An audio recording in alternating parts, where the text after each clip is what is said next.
Hey, friends. Welcome to another episode of Awaken Life Radio. My name is Narayani Gaya. I am your host. And today we have Carrie Coppola from Salt Lake City, Woo!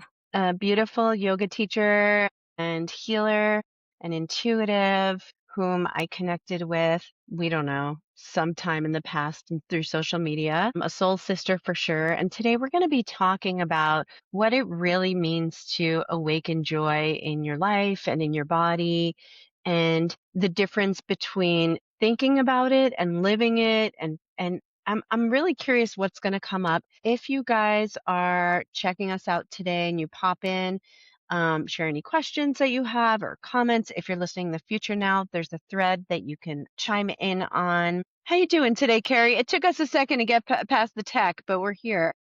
We did it. We did it, and I'm doing very well. Thank you for having me. Yeah, I'm grateful to be here. Oh, you're welcome. You're welcome. Excuse me.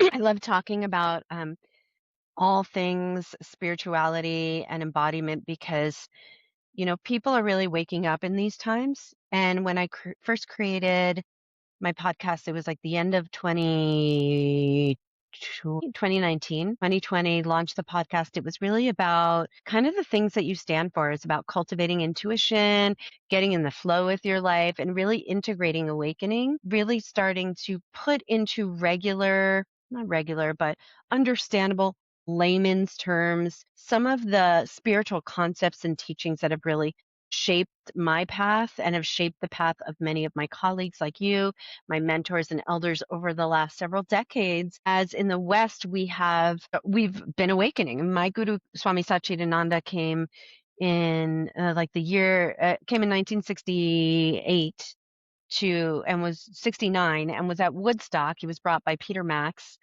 and he had, a million kids on LSD chanting Om. I recently met the person who has like the original photograph. She was like showing me in her house. She's like, look, I'm like, oh, of the guru. Many people might know he's sitting on the stage and there's like a million and in orange with people and everyone's anyway. And those seeds have been planted. Pramsahanda Yogananda came in it's not Yoganandaji. Yoganandaji came in the 20s, but who came? The Parliament of World Religions. Was it Pramsahanda Yogananda?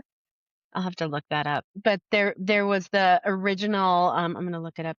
Seeds were planted over 100 years ago in the West for yogic teachings. And one of the beautiful things that and I'm going to follow this with a question. The beautiful thing that I love that I found in studying yoga and Vedanta and the lineages of yoga is that as Sanatana Dharma, that the yogic teachings embrace all traditions and cultures. So there's not a our way or the highway attitude or an us and them. Our altar has this image, which is the all faiths image, which is like the yantra for you can't really see it right now, but the integral yoga yantra hmm has altars to world religion. And so I'm curious for you about how kind of yoga found you, just to kind of open it up and be spontaneous here, how yoga found you and how you've been able to integrate it in any way into your spiritual, what it is that kind of has affected you on your spiritual path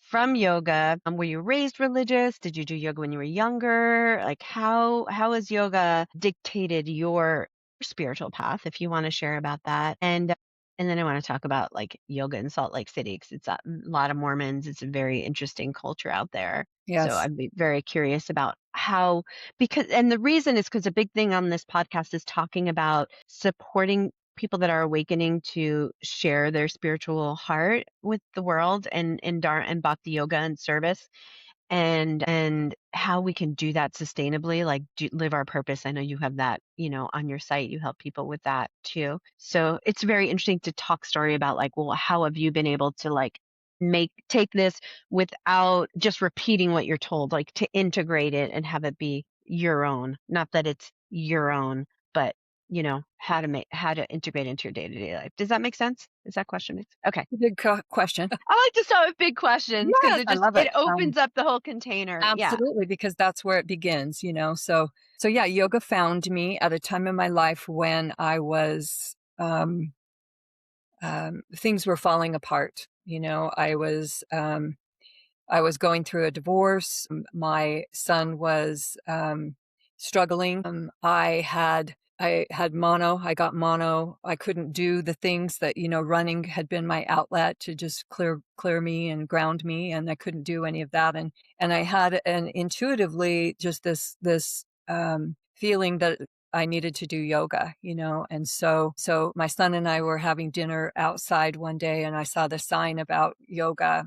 And, the funny part of the story is I went over to the sign that said opening soon, and I opened the door, and there was this big staircase going up, and at the top were these two blonde, beautiful yogis, and I'm like, "Oh, please don't let it be this place, please." And it was this place, and they said, "We're opening soon and come." And so I looked it up, and it was like they honored teachers. I was teaching at a prevention education at that time, and single parents, and I'd been a single parent, Mhm. really, for since my son was born. And so I thought, this is my place. And so I showed up the first day, and Mm.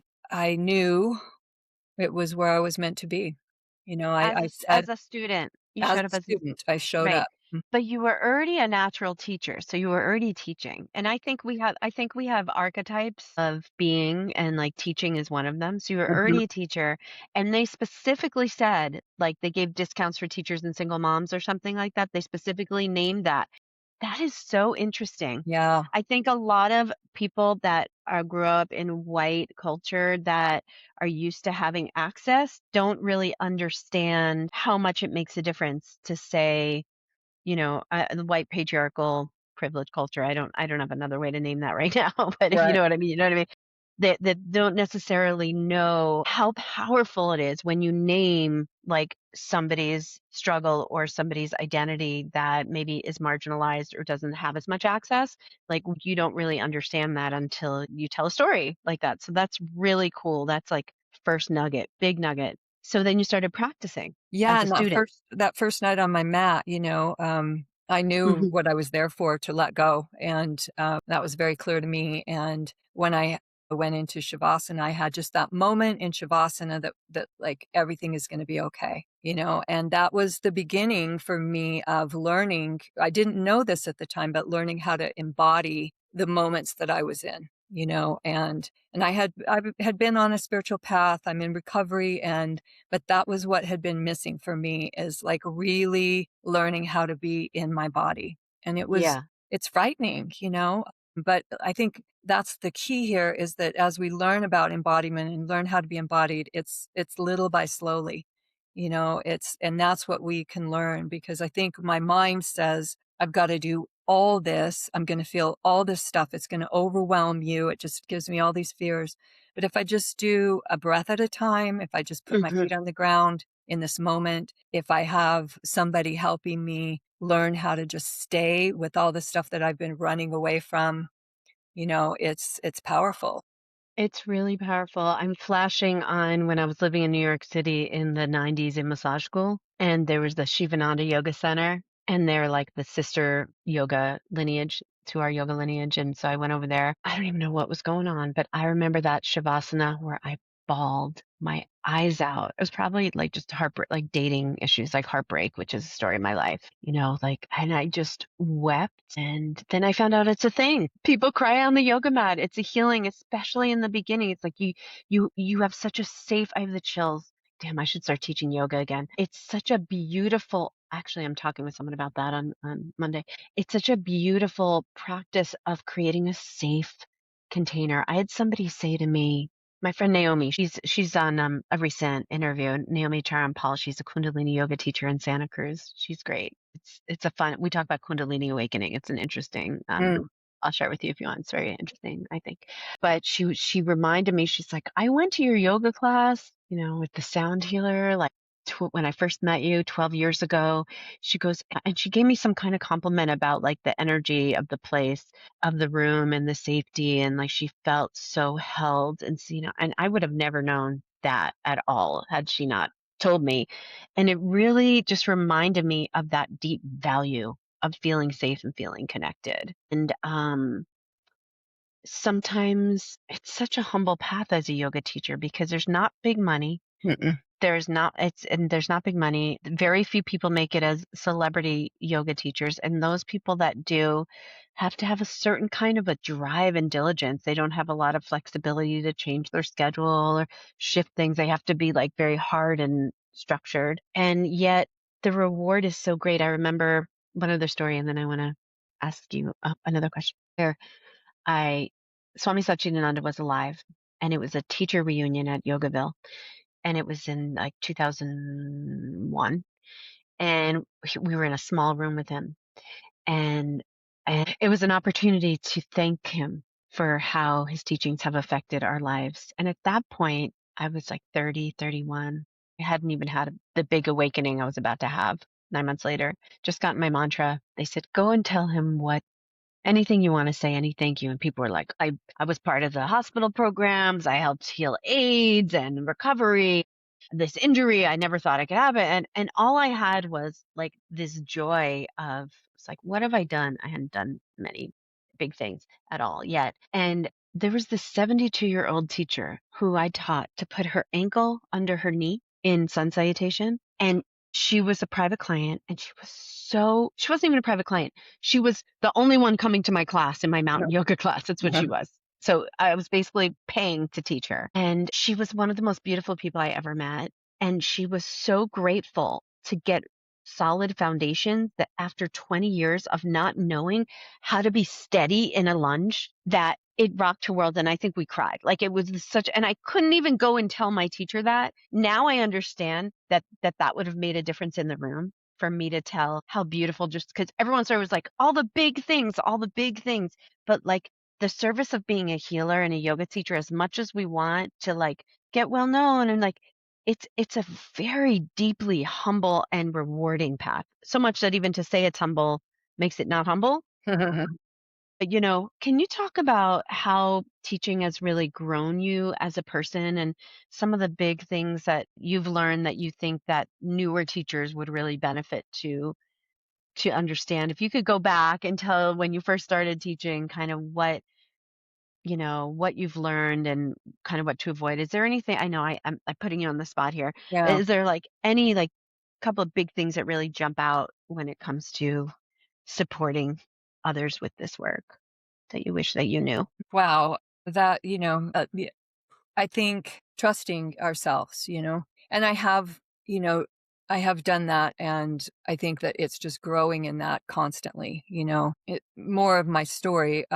From that day that yoga found me, I ended up, continuing my yoga practice, working at that studio, going to teacher training, opening my own studio, and I think the thing that I find so much through that journey and with myself and what you were talking about of being humble, it's that new teachers come in and there's teaching is gives you so much, it gives you so much, just like the people that you're teaching. And so that starts to open for new teachers, and I see them giving up on themselves quickly. I see them giving into, they're having one person in their class, and that doesn't feel like it's enough, and just trusting. This is what I say, whoever shows up is supposed to be there with me, and I trust the universe Mm, that that's who's supposed to be there, yeah. and so it's allowing yourself to have that big of a space of trust, and that grounded in the moment, being embodied in the moment, to understand that you've taken on this task of being a channel for this beautiful, powerful practice, and allowing it to move through you as much as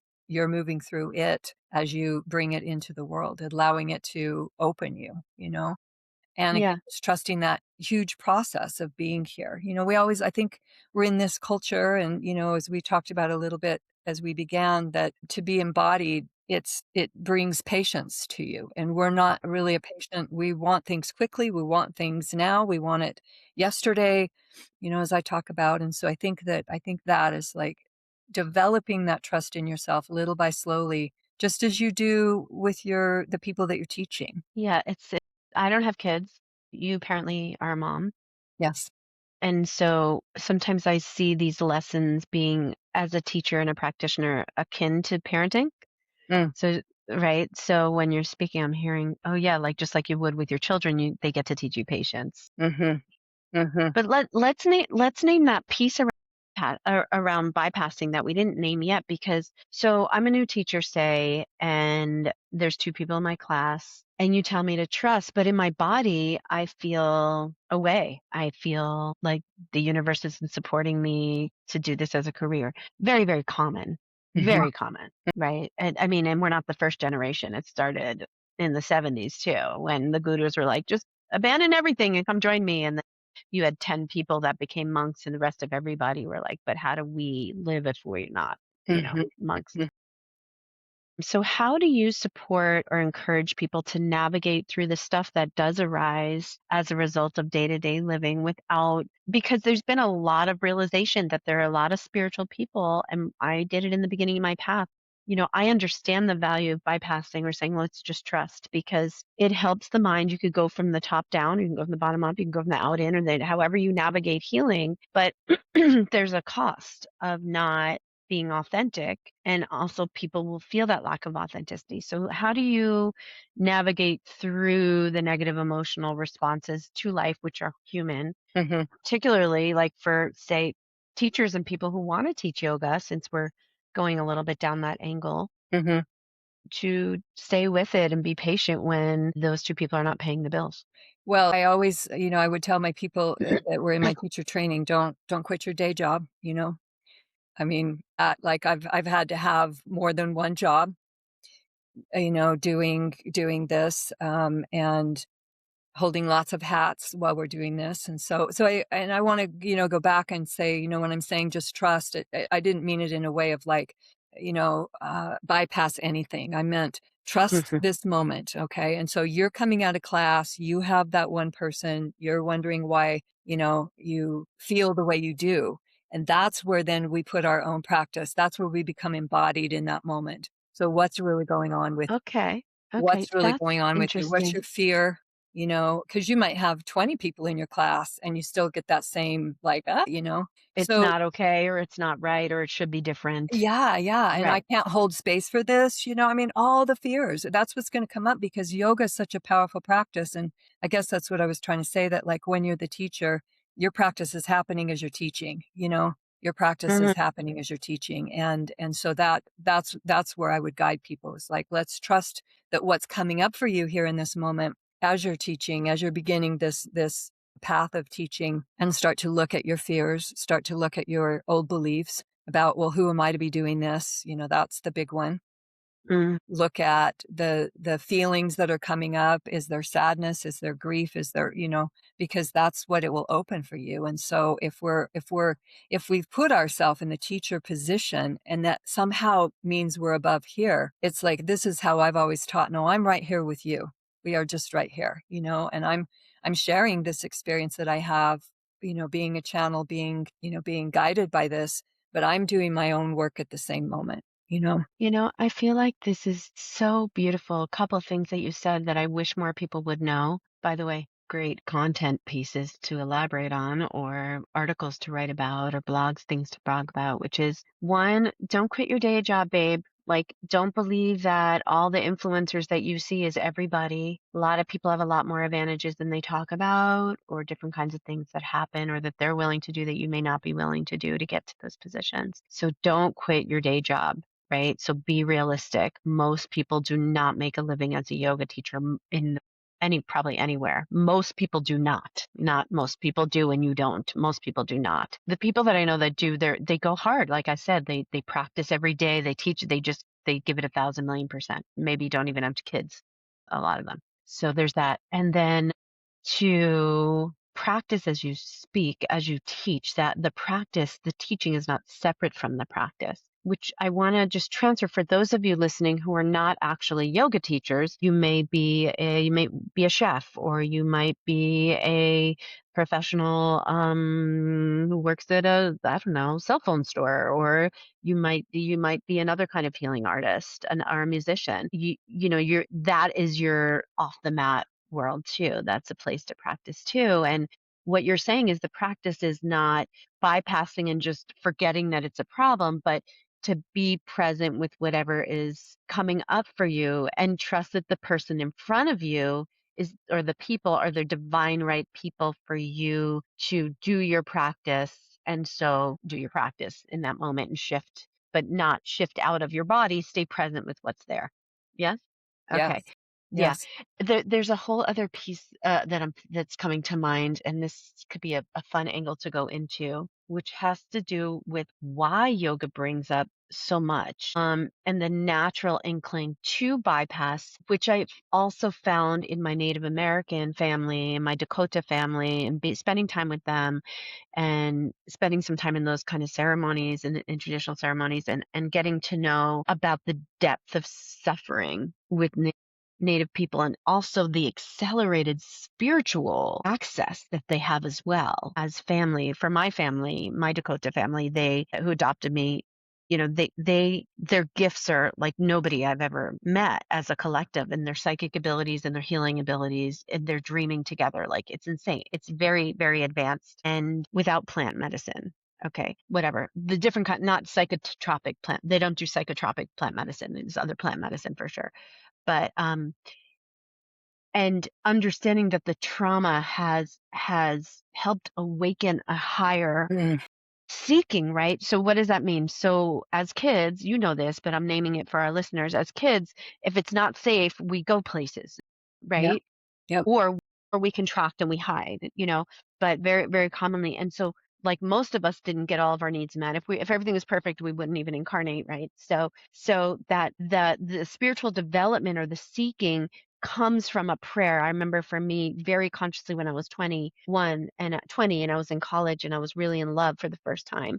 And I was really in love. I was started being very sexually active with a partner. I was very in love, and I had this longing that I didn't understand when I wasn't with him. It was this kundalini energy, really. It was like this sexual energy, but it was also emotional. And I started writing poetry. So talk about how I'd like to hear you start writing poetry. And I started writing poetry, not like you, where I published, but just on my own. And I don't no comparison necessary, but just as a form of expression and journaling. And I was like yearning for the light. I always worked with trees. So I wrote this poem about being a tree, and the tree was like yearning for the sun so that it can grow. Mm. And so I was like feeling this longing, and it really started, a lot of heartbreak started my spiritual path. I feel like that desire to, and then I started meditating and praying and psychedelic drugs, and like for me in my early 20s, where all that kind of opened up my senses, my abilities to cultivate my psychic abilities, my healing abilities, my third eye. And eventually it was presented like a bypass. So it was like, "Oh, look at you, all like, you're so spiritual." But my parents are like, "Get a job." I'm like, "I will in the divine right time." And they're like, "No, get a job now. I don't care." So I was like, "All right." So I started waitressing and like doing whatever it took until I felt myself on my path going to massage school in 1997. Mm. And that was partly because I was so driven by something. Because I was naturally a healer because I needed the healing. And then 3 years later, I realized, oh, I'm the one who needs touch. I'm doing this because I'm doing what I often we do what we need and we don't even realize. Then we go, oh, wow, that's me who wanted that, right? Have you had experiences where you're like suffering? Do you feel driven by your suffering? Like, has it dictated your writing with your book and with your poetry and like how you share? Can you relate with what I'm saying around like the spiritual longing, and then like it's probably very similar, huh? Like the grounding into your Yeah. body and the disconnect. Yeah. I'd love to Absolutely, hear that some of your because that's story. what it is, I mean, it's like I said, that first time on my mat, it was that I need coming home to my body, and as you had said, yes, my early childhood traumatic experiences had me just say, "This isn't safe, I'm out of here," and that's where I was very comfortable living, and so this being here just so, profound, right, when I learned how to do that, and to do that, and this is why I think it's so hard for people, is because we are going to touch those places of our trauma. We're going to touch the places of the feelings that we have told ourselves or someone told us that we don't have the ability to experience, right? Our wisdom, our whole truth is in our body. And so when we make that commitment to be on this path and to do this work, and I'm all about We don't need anything external to help us with this except for another person, right? We don't need anything to put anything in our body to do this. We have everything we need. We just need to learn how to stay in the moment and watch the thoughts and let ourselves know that the thoughts are not true and that I do have the ability to feel this and to be with this. And again, little by slowly, right? Not to bypass any part of ourselves. We're in this human body I mean, it's magnificent. It's so Mhm. glorious, and not to bypass any of it, but to feel it. We have the ability to feel. That in itself is extraordinary. And we go to great lengths to not feel, right? To put something in front of us feeling, and so the more that we can come into that, and absolutely, it's got to come from healing our own wounds, healing our own trauma, healing whatever blocked us, healing, and it's an ongoing journey. Can I jump in? Can I jump in? I have a question for you that I get. I'm with you. We are very much in a similar vibration here. But I'm curious about when you say thoughts aren't real. Can you explain that to people who are like, "What do you mean my thoughts aren't real?" Well, yes. Okay. So I'm going to give you an example. When I had my studio, one of the things that, having the studio was just a joy. It was a dream I didn't know that I actually had, that came about. And Mhm. I got to do all sorts of things in the studio that were very powerful for me. One of those was teaching these children, kids, high risk kids that were in foster care. And so Mm, they would come to the studio and me and a colleague would teach them and teach them yoga and how to be connected, how to be present, how to be mindful. And so it was one day we would teach the boys and we would teach the girls, and it was one day the girls were there, and it was a very challenging day. And there was, of course, resistance. There was all the stuff that comes up when you're teaching this population. And it was such a hard day that I walked away from there thinking, what are you doing? You should not be doing this. I mean, just every single doubt that I had ever had in my life came up in that moment, and I went home in a very low place, a place where I was again in self-loathing, judgment, criticism of myself, thinking that I was imposter, all the things. And so that night I came home and the thought would come up, you're no good at this, you shouldn't be doing this. And I said out loud, that simply is not true. mhm, And then the thought would come again another second, and I would say out loud, "That simply is not true." And mm. that became a practice, and that's something I share with people I work with, to start doing that because that thought is not true. That thought is fear-based. That thought comes from my wound, and whatever happened in that practice that brought that to the surface, it was then for me to start healing. And I cannot heal from this mind and all the thoughts going on that are constantly telling me that I am not enough, right? That just gave me the chills. Yes, I don't know if you know, but I'm writing a book on awakening integration, and it's Mm, and I'm releasing meditation cards. I'll share all that with you too. And I was just writing about that. It was in one of the cards actually that goes with the book. That I think the card is like self-healing, and it was that you can't heal from the mind alone. That was like the biggest answer, because if that's not true from a yogic perspective, like there's a sutra, right? Yoga chitta vritti nirodha, right? So which means the modification of the mind is yoga, which means not to identify with what you think as who you are or what you need or what you want, because it's a tricky beast. It's a wild animal. And also the mind is not ours alone too. That's a whole nother thing. Like you think it's your thoughts, but that's a whole psychological thing. But how the negative self-talk, the imposter syndrome, the I'm not good, I'm not enough is not true. But maybe I am so wonderful is not true either. mm, I'm yeah, better. I'm experienced. I'm 20 years this. And I'm not talking to you. I'm talking to myself. But take it if it's true for you. We also do the opposite as a mask to mhm, convince mentally that we're enough and that we're worthy, when we can be an asshole and still be worthy. mm, Pardon my New York accent. It's like we are all of it and we are none of it, mhm, right? mhm, So what's interesting is, when we go into the yogic so much is interesting.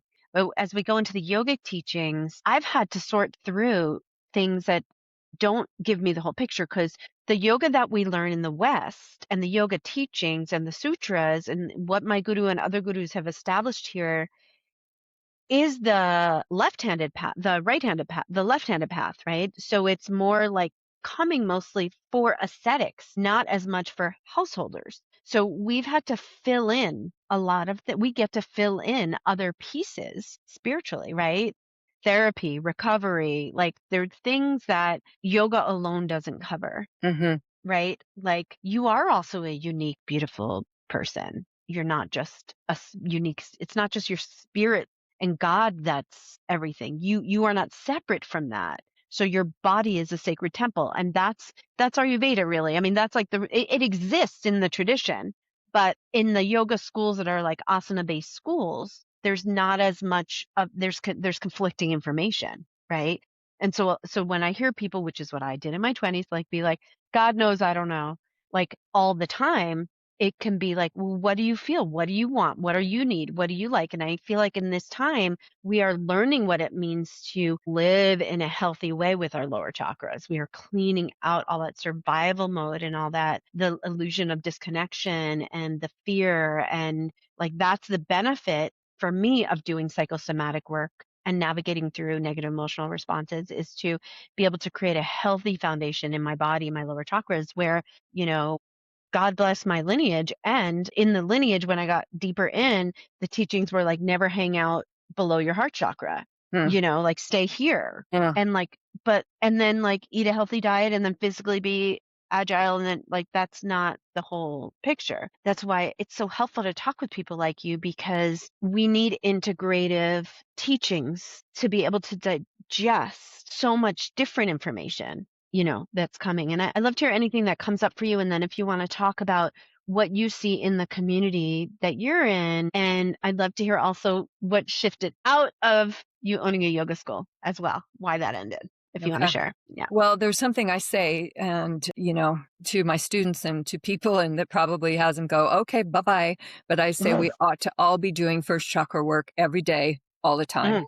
Mhm. All of us, because we do. I mean, this is like, no, let's go here, let's go here, let's go here. I just don't want to feel all that. I don't want to be in that mundane, Carrie. I don't want to do that, work. And it's like, but that's where the joy comes. It's grounded there. The roots of joy come in there, and Mm. so, and yoga teaches us that the wisdom is in our heart and the head bows to the heart. Nothing in yoga says, get rid of the head, get rid of the intellect. No, but when I'm aligned, when I'm connected, when I'm in my body, then the head is Exactly. aligned in the heart, and I'm so clear. I'm creative. I have an understanding. I feel the joy that's rooted. I'm rooted in. Um, Well, you know about Taoism, and do you know about Taoism at all? Have you studied Taoist or Qigong? yeah, Yeah.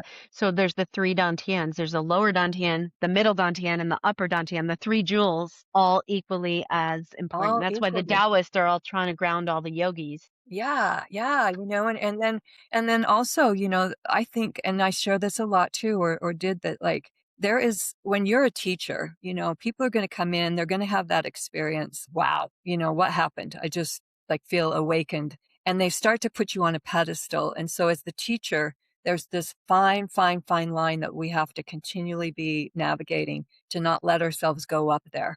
And we've watched in our communities how that's line's been crossed and that ego has come into play and lots of harm has been done. So again, Yeah. when I teach, it's like, no, I'm right here. Yes, I I love have that this. so much. Sorry. Go God, I have ahead. so many insights. First of all, grounding in your first chakra means getting in your first chakra means grounding. And yoga asana works with the anamaya kosha, works with the physical body, Right. right? So, excuse me. So, duh, not duh to you, but like duh to them, to people who are trying to avoid that. Yeah. Anyway, there's other stuff, but yeah, amazing. Keep going.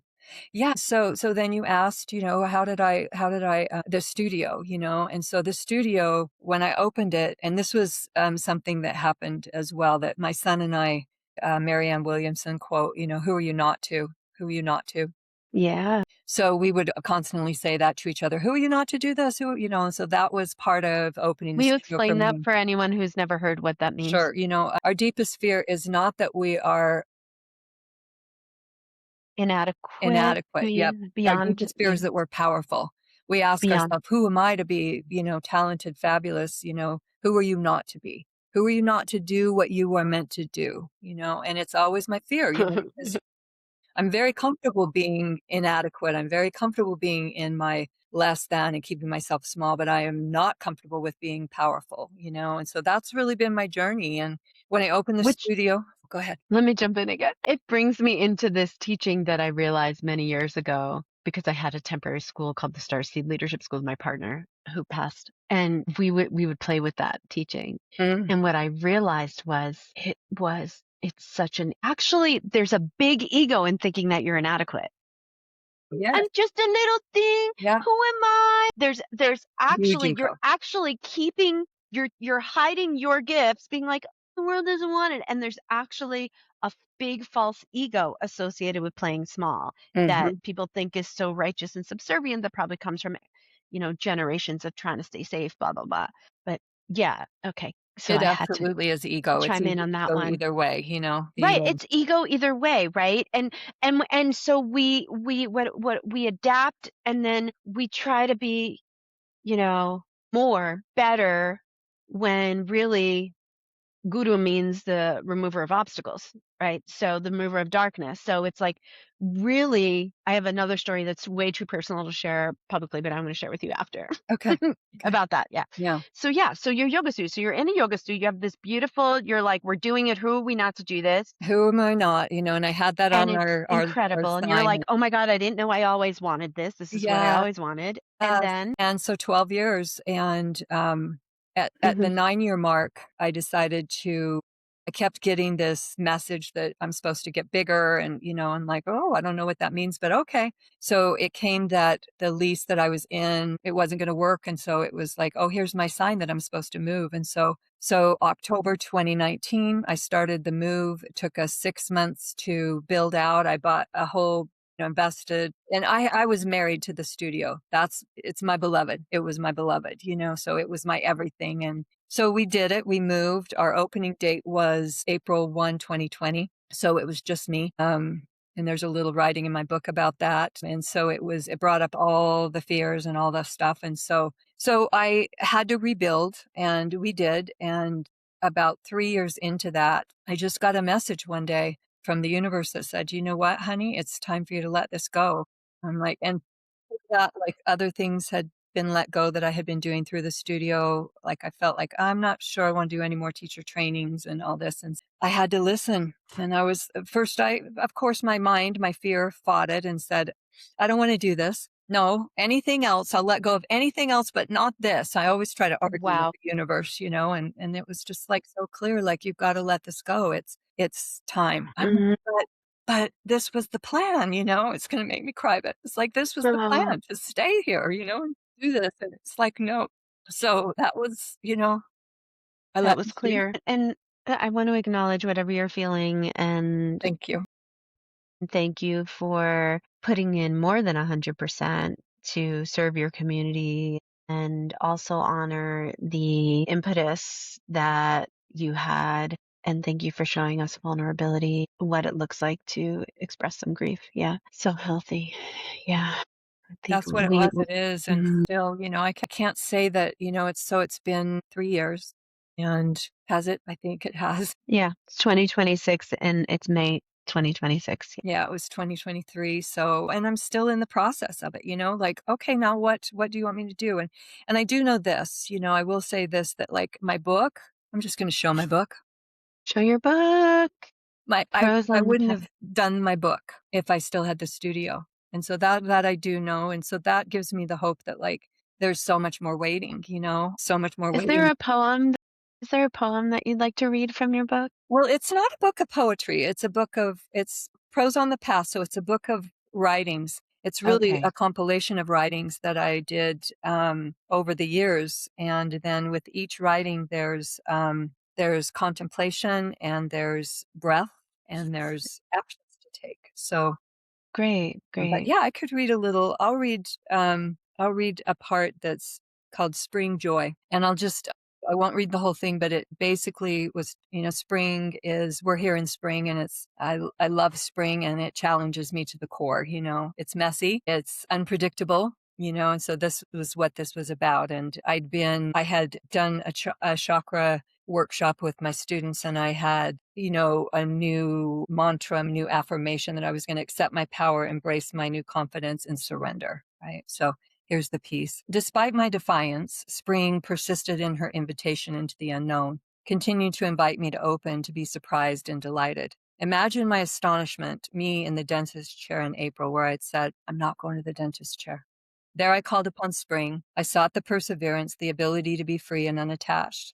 This led me to a miraculous place. My rebelliousness, my fear began to soften, and a new, unexpected weather pattern arose. I experienced rain, tears flowing, and a place to be grounded. Clouds, ignorance, misperception, and acceptance, the truth revealed. Winds, fears in many forms, and a place of support to be with the moment as it was. Sun, clarity, awareness, and my ability to embrace my power and my strength. As the fluctuations moved around me, I was able to be present, able to make choices from a strong center. I felt empowered through surrender and open to the vulnerability that presence brings. My voice appeared in the most confident way. As I embraced my power, my lack of faith diminished. I let go and surrendered into the unknown oscillations that I had been so desperately fearing, desperately fighting. As I surrendered, a profound, deep, and perfect peace arose within me. In that moment, the ground had me and the ease held me, and suddenly I was the beautiful spring rise and fall.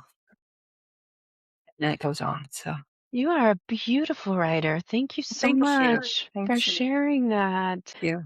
Yeah, it's like it's the message at the end was really deep because it showed me so much that I can identify with when we return to practice. Like really, I had a teacher who used to say, "Don't call it practice, be it, claim it." And I also have had elders that really speak in oneness language, but my editor from my book doesn't really like it. So she's very spiritually awakened, but she's a Taoist too. She doesn't like these absolute statements because she acknowledges that the human practice, the spiritual path in the body is really about returning and learning and growing. And it becomes a lifestyle. It becomes your life. It's like Yes. it becomes your life. It's not like, oh, I went to therapy and now I'm done. Once you start to wake up to what the body wants to tell you, you suffer if you ignore it. And you suffer anyway if you ignore it. But Mhm. you're even more aware. So thank you for demonstrating that today with us. Mm. We have a lot more to chat about than we can get into today, but is there anything else you'd like to share before we close out our session? No, I think that just, I know that one of the things that you said was like living more grounded, more joy, more present, more alive. And for me, that's like, it's being in the body. We tend to think that being in joy and being in, living in joy means that I'm not going to feel sadness. I'm not going to feel, all of the other things that I'm given to feel. And that's what that reading is about, that and that we can bring into our life. It's not in either or, it's not a black and white. It's like embodied present, we get this amazing and. I can be sad, I can be in grief, I can feel that over the studio, not having the studio anymore. And I can feel the joy of being here with you today and the joy of the possibility of getting to share my book and my words and life. And so I think that that's that we know that joy is available to us in any moment, if we can be there. And I think as well that people, that will come to me or I work with and say, I thought this was done. I thought this was over. It's like, oh, hopefully not, let's go to the next layer, because that's what I believe too, that we're just given what we can do in the moment and more is going to be revealed for us. And it's this joyous, beautiful path and Thank journey. you. Yeah, thank you so much. For those of you who are listening and have more questions, absolutely feel free to post them below. Carrie's website is listed in the notes as well. So reach out to her. Um, if you have questions, because you work remotely too, right? And privately with people. Yeah. Yeah. My work is very similar. It's deep somatic and spiritual work. It's very similar. So I really get the value of it. There's this piece that you mentioned around the body being like not being the mind and like being in the body as a solution. And I want to add just one little piece before we close out to people that it doesn't mean you can never just chill out, eat popcorn and watch Netflix, because we do need to like just take a break sometimes from life. But once you learn the tools to decode whatever you're feeling and maybe understand what you need or what hasn't been seen or met before, it moves pretty quickly as we saw with you today, and it becomes lighter in my experience. And I've been through so many dark nights of the soul that have lasted years or months or days or hours or minutes. Dark side. Now I'm calling them dark souls of the moment because it could be anything. But that we're afraid to go into these dark places, but actually there's this great liberation that happens when you get to know what's actually available to you. So thank you for this honest and real conversation and for your time. Thank Blessings. you so Thank you so much. much. I appreciate being here with you. Thank you.